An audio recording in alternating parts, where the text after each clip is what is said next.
ಭದ್ರಾವತಿ ಜಲಾನಯನ ಪ್ರದೇಶಗಳಲ್ಲಿ ಮಳೆ ತೀವ್ರಗೊಂಡ ಹಿನ್ನೆಲೆ ಭದ್ರಾ ಜಲಾಶಯಕ್ಕೆ ಹರಿದು ಬರುತ್ತಿರುವ ಒಳಹರಿವಿನ ಪ್ರಮಾಣದಲ್ಲಿ ದುಪ್ಪಟ್ಟು ಏರಿಕೆಯಾಗಿದೆ. ಸೋಮವಾರ ಬೆಳಗ್ಗೆ 4,135 ಕ್ಯೂಸೆಕ್ಸ್ ಇದ್ದ ಒಳಹರಿವು ಮಂಗಳವಾರ ಬೆಳಗ್ಗೆಯ ವೇಳೆಗೆ 8,112 ಕ್ಯೂಸೆಕ್ಸ್ಗೆ ತಲುಪಿದೆ.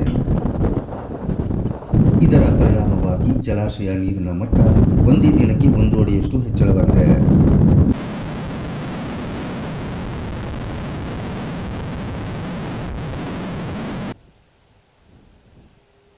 ಗರಿಷ್ಠ 186 ಅಡಿ ಸಾಮರ್ಥ್ಯವಿರುವ ಭದ್ರಾ ಜಲಾಶಯದಲ್ಲಿ ಸೋಮವಾರ ನೀರಿನ ಮಟ್ಟ 139 ಅಡಿಗೆ ಏರಿಕೆಯಾಗಿದೆ.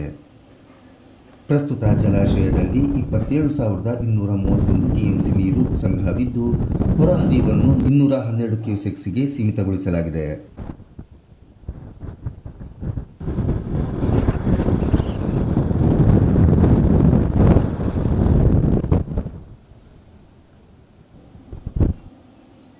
ಕಳೆದ ವರ್ಷ ಇದೇ ದಿನ ಜಲಾಶಯ ನೀರಿನ ಮಟ್ಟ 170 ಅಡಿ 9 ಇಂಚು ಇತ್ತು ಎಂದು ದಾಖಲಿಸಲಾಗಿದೆ.